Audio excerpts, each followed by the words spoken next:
YTN 라디오 이동의 뉴스 정면 승부 2부 시작합니다. 코로나 백신 접종이 시작된 게 지난달 2월 26일이었죠. 한 달이 좀 지났고요. 내일부터는 만 75세 이상 어르신들에 대한 접종이 시작돼 일반인 대상 접종이 본격화할 예정입니다. 75세 어르신들이 맞게 될 화이자 백신 오늘 25만 명분이 추가로 들어오게 됐는데요. 현재까지 백신 접종 상황 그리고 최근 제기되는 백신 수급 불안 문제까지 전문가와 함께 짚어봅니다. 국립암센터대학원 김호란 교수 연결하겠습니다. 교수님 안녕하십니까? 예, 안녕하세요. 자, 현재까지 코로나 백신 예방 접종을 마친 국민 수 어느 정도나 됩니까? 예, 한 번 이상 접종을 받은 사람은 약 86만 명이고요. 이 중에 화이자 2차까지 맞은 사람도 약 8천 명 정도 됩니다. 예. 그 1차, 2차를 다 접종해야 사실 완료되는 거 아닙니까? 1차만 맞았을 때 백신의 효과를 분석하면 어떤 결과가 나옵니까? 예, 저희가 지난 한 달 동안 1차 접종 시행한 약 76만 명 코로나19 발생률과 접종을 하지 않은 일반 인구 발생률을 비교해서 분석을 해보았는데요. 예. 이제 보통 접종을 받아도 한 2주 정도까지는 아직 면역이 충분히 생겼다고 보기 어렵기 때문에 예. 접종 후 2주 이내 발생한 걸 제외하고 계산을 해보면 백신 효과가 86%로 나왔습니다. 예. 그래서 이거는 이제 영국에서 1회 접종 한 달 후에 70세 이상에서 아스트라제네카와 화이자 모두 60% 효과가 있었다라고 발표했는데 우리나라는 그보다 훨씬 높게 나왔습니다. 높은 결과가 나왔네요. 다행입니다. 네. 자, 그런데 내일부터 만 75세 이상 어르신들에 대한 백신 접종이 시작되지 않습니까? 예, 그렇습니다. 내일부터 전국 예방접종센터에서 75세 이상 약 350만 명을 대상으로 화이자 백신 접종이 시작되고요.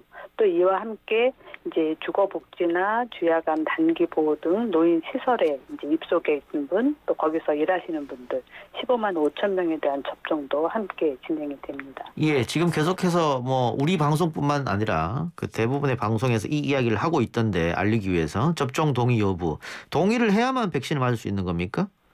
예, 접종 동의를 하고 이제 언제 맞을지 예약을 해야 됩니다. 예. 지금 현재 보면 동의율은 이제 조사된 사람 기준으로 봤을 때 75세 이상 어르신은 한 86.1% 동의를 했고요. 예. 시설에 계신 분들의 동의율은 93.2%로 굉장히 높습니다. 예, 생각보다 많이 높네요. 이게 언론에서 계속 좀 불안감이 드는 기사를 내보내서 이 동의율이 떨어지면 어떡하나 걱정했는데 지금 말씀하신 거 보니까 꽤 높습니다.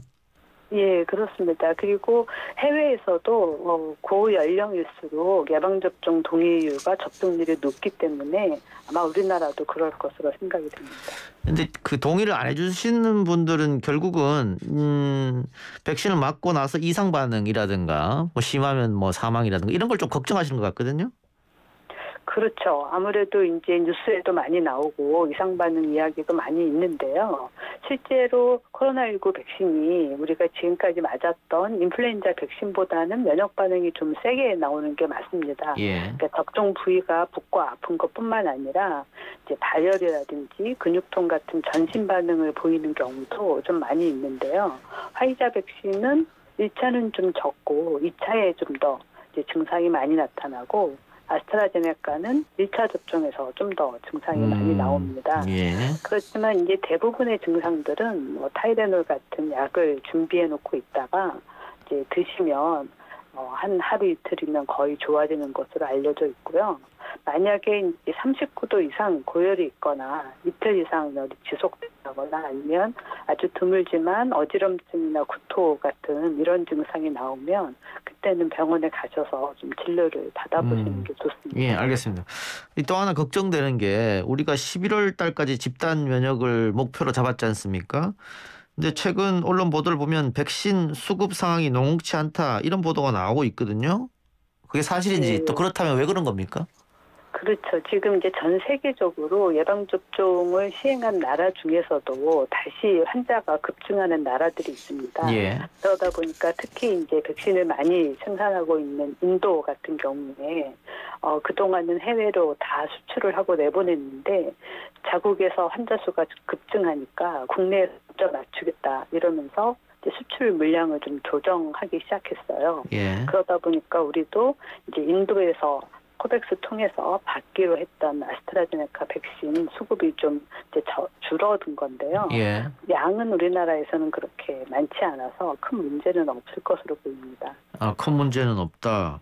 그러면 즉시 접종에 문제가 생기고 이러진 않겠네요? 예, 그렇습니다. 일단 2분기까지 계획된 부분에서는 큰 문제가 없을 것 같고요. 예. 사실은 2분기 때 이제 아스트라제네카나 화이자 말고 노바백스나 모더나 얀센도 이제 받게 되면 지금 계획하고 있는 1,200만 명 말고 더 추가로 속도를 낼 수 있지 않을까 기대를 했었는데 예. 그거는 좀 앞으로 상황을 더 봐야 될 것 같습니다. 예. 지금까지 맞으셨던 분들은 대부분 1차 접종하신 분들이고 아직 2차 접종까지는 이루어지지 않았으니까 그러면 2차 접종 예정돼 있는 분들이 날짜가 좀 딜레이 되는 거 아닙니까? 조금 이렇게 늦어지게 되면 그건 어떻게 보세요? 이제 화이자는 접종 간격이 3주로 짧기 때문에 전부 다 이제 2차 접종할 분량을 가지고 있다가 바로바로 지금 접종을 하고 있고요. 예. 아스트라제네카는 2차 접종을 8주에서 12주로 계획을 하고 있다 보니까 한 두세 달 있다 맞는 겁니다. 그리고 아스트라제네카 백신의 임상 시험에서도 오히려 접종 간격이 길수록 효과가 더 좋은 것으로 나왔어요. 한 12주 정도 있다가 맞아도 된다. 이렇게 나오고 있고 실제로 영국에서 접종을 해보고 최근 한 80일까지 관찰한 결과를 보고 했는데 보면 아스트라제네카를 한 번만 맞아도 80일 정도까지 효과가 떨어지지 않고 유지되고 있는 것으로 나왔거든요. 예. 네, 그래서 우리나라도 마찬가지로 효과 좋게 나왔기 때문에 사실은 가능한 많은 사람들에게 1차 접종이라도 빠르게 하는 게 전체 사회적으로 봐서는 더 효과가 좋을 것이다 생각하고 있습니다. 교수님 방금 크게는 문제가 없다고 말씀하셨는데 전 세계적으로 백신 수급 경쟁이 벌어지다 보면 조금씩 뒤로 밀려서 결국은 우리가 목표로 했던 11월 집단 면역은 불가능해지는 거 아니냐 이런 얘기도 있거든요. 예, 그렇게 우려하는 이제 언론 보도가 많이 있었는데요. 예. 우리가 지금 계약한 물량이 7,900만 명분이다 보니까 그런 걱정은 안 하셔도 될 것 같습니다. 왜냐하면 이제 계약한 부분에 반만 들어온다고 해도 우리가 이제 예상한 70% 접종은 되거든요. 예, 알겠습니다. 하나 더 걱정되는 것은 300명대를 유지하던 주말에는 200명대까지 내려가던 확진자 수가 다시 400명, 500명대를 기록했거든요. 조금 이해가 안 가는 게 이제 겨울철도 지나고 이제 따뜻한 봄 날씨가 됐고 한데 또 거리두기는 계속해서 2주씩 연장해서 국민들 여전히 마스크 쓰고 다니고 밤늦게 돌아다닌다거나 술 마신다거나 이런 모임도 자제하고 있거든요. 그럼에도 불구하고 계속해서 이렇게 확진자 수가 늘어나고 좀처럼 줄어들지 않은 이유는 어디에 있다고 보세요? 예, 우리가 그동안 겨울 유행에서 나타났던 요양병원 요양원의 집단 감염은 많이 줄어들었습니다. 예. 그 노인 환자 이제 비중도 많이 줄었고요. 그런데 아무래도 그 사이에 2.5단계에서 2단계로 낮추고 영업시간도 10시로 늘리고 또 이제 어린이집이라든지 이제 보육시설 같은 데도 다 문을 열고 이러다 보니까 학교나 이제 유아 보육시설에서도 확진자가 나오고 있고 또 유흥시설이나 실내 체육시설 이런 데서도 확진자가 지금 계속 조금씩 나오고 있습니다. 예. 그래서 아무래도 경각심도 좀 떨어진 것도 있고 또 일상생활이 어느 정도 회복이 되다 보니까 그런 데서 나오고 있는 것이 지금 제일 큰 문제고 좀 더 이제 더 강력하게 사회적 거리두기로 올리기는 어렵기 때문에 검사를 좀 더 많이 하는 방안을 찾아야 될 것 같습니다.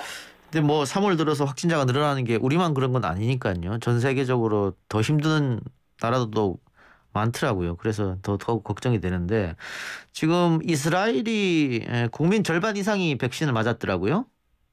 예, 그렇습니다. 이스라엘이 이제 국민 100명당 접종률을 봤을 때는 전 세계적으로 제일 좋은데 지금 발생률도 많이 줄었죠. 한 10분의 1로 줄었는데 여전히 발생 수준은 하루 발생 환자 수가 우리랑 비슷해요. 근데 인구는 1,000만 명이 안 되거든요. 그래서 제가 그게 궁금해서 절반 이상이 백신을 2차 접종까지 맞췄고 1차 접종하면은 훨씬 많은 사람들이 백신을 맞았는데 왜 그렇게 많은 확진자가 하루에 나오느냐 이게 좀 걱정돼서 여쭤봤어요.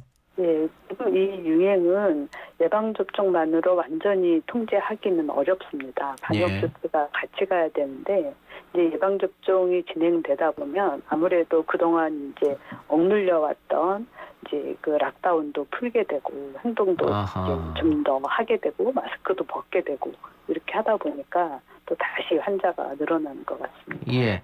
일단 환자는 늘어나지만 이스라엘 같은 경우에는 사망자가 급격히 줄어들었네요. 역시 이거는 그렇죠. 접종 덕이라고 봐야겠죠. 환자는 많이 줄어들었거든요. 알겠습니다. 우리도 많은 국민들이 하루빨리 백신 접종을 좀 2차까지 다 마쳤으면 하는 바람이네요. 교수님 오늘 말씀 고맙습니다. 예, 감사합니다. 지금까지 국립암센터 대학원 김호란 교수였습니다.